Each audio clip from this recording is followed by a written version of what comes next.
आंदोलन केलं झालं का?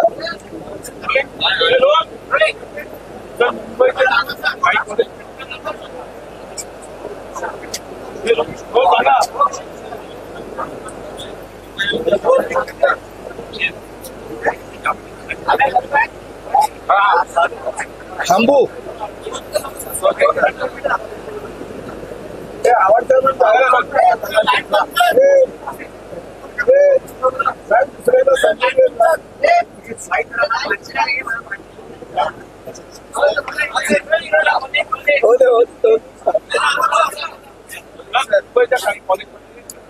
मुंबईच्या आचार्य आणि मराठे महाविद्यालयामध्ये काल एक परिपत्रक काढलं. त्या परिपत्रकामध्ये विद्यार्थ्यांच्या दरवेशावर गदा आणण्यात आलेली आहे.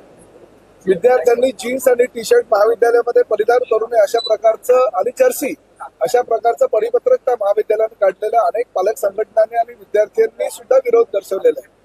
ज्या पद्धतीनं चेंबूरच्या आचार्य आणि मराठे महाविद्यालयामध्ये हे परिपत्रक काढण्यात मुंबई किंवा महाराष्ट्राच्या इतर महाविद्यालयामध्ये काढलं तर विद्यार्थी कदाचित रस्त्यावर उतरतील अशी परिस्थिती निर्माण झाली.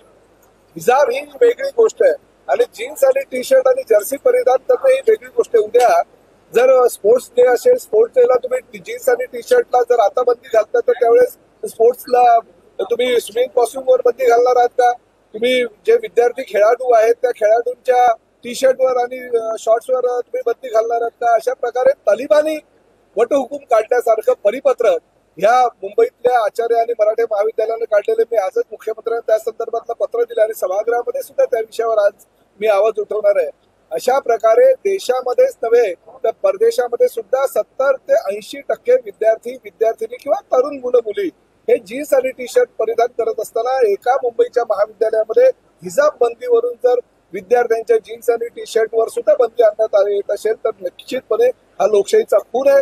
विद्यार्थ्यांच्या अधिकारावर गदा आणण्याचा प्रकार या महाविद्यालयाने केला असल्या कारणानं जी बंदी त्यांनी घातलेली ती ताबडतोब काढावी आणि अशा प्रकारे तालिबानी हुकूम काढणाऱ्या व्यवस्थापकावर आणि संस्था चालकावर कारवाई करावी. मला जी माहिती मिळाली काही स्वतःला पत्रकार म्हणणारे किंवा काही संपादक असणारी मंडळी ह्या मागे आहे आणि जाणून बुजून त्या महाविद्यालयावर दबाव आणून अशा प्रकारे परिपत्र काढायला ते भाग पाडतायत. त्यामुळे अशा प्रकारे तालिबानी राजवटीच्या माध्यमातून जर अशा प्रकारे कोणी जीन्स आणि टी शर्टवर किंवा स्पोर्ट्स युनिफॉर्मवर जर बंदी घालत असेल तर त्याचा निषेध आम्ही करतो आणि त्याचबरोबर सभागृहामध्ये आम्ही माननीय मुख्यमंत्र्यांना सुद्धा निवेदन देऊ ह्या बंदीच्या विरोधामध्ये त्वरित कारवाई करावी अशी विनंती करतो.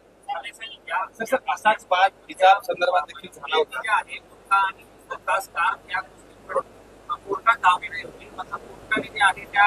नाही बघा, 9 विद्यार्थ्यांनी न्यायालयामध्ये याचिका दाखल केली होती. न्यायालयाने ती याचिका फेटाळून लावली.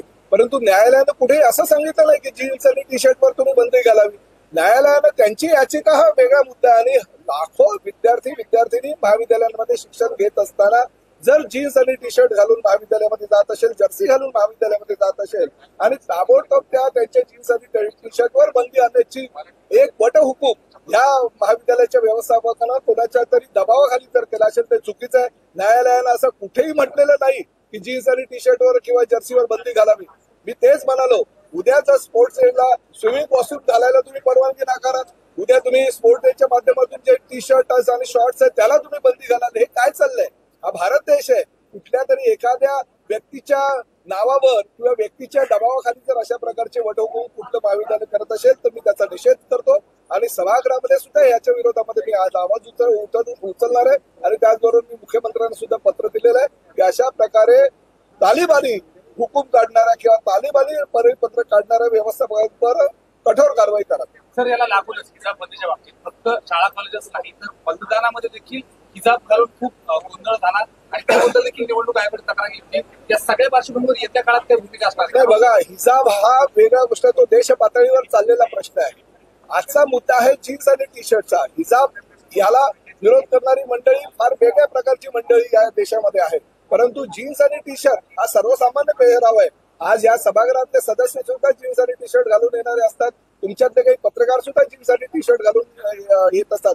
किंवा माझं तर असं म्हणणं आहे की ह्या राज्यामध्ये देशामध्ये 70 ते 80% तरुणी हे जीन्स आणि टी शर्ट आणि जर्सी घालत असताना जर एखाद्या महाविद्यालयानं अशा प्रकारे जर परिपत्रक काढलं असेल आणि विद्यार्थ्यांना विद्यार्थ्यांच्या लोकशाहीवर गदा आणली असेल तर त्याचा मी निषेध करतो. नवाबमध्ये महायुतीमध्ये नको असं भाजपचं सांगतो.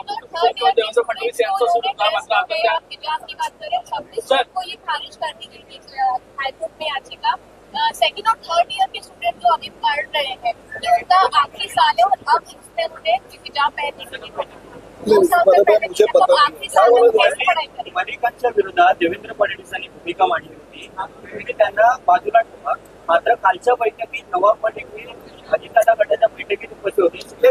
मला असं वाटतं या बाबतीत देवेंद्र फडणवीस साहेबांनी आपलं पत्र जाहीर केलेलं आहे. त्या पत्राच्या कॉप्या विविध वृत्तपत्रांमधून आणि पुढच्या माध्यमातून आलेल्या आहेत.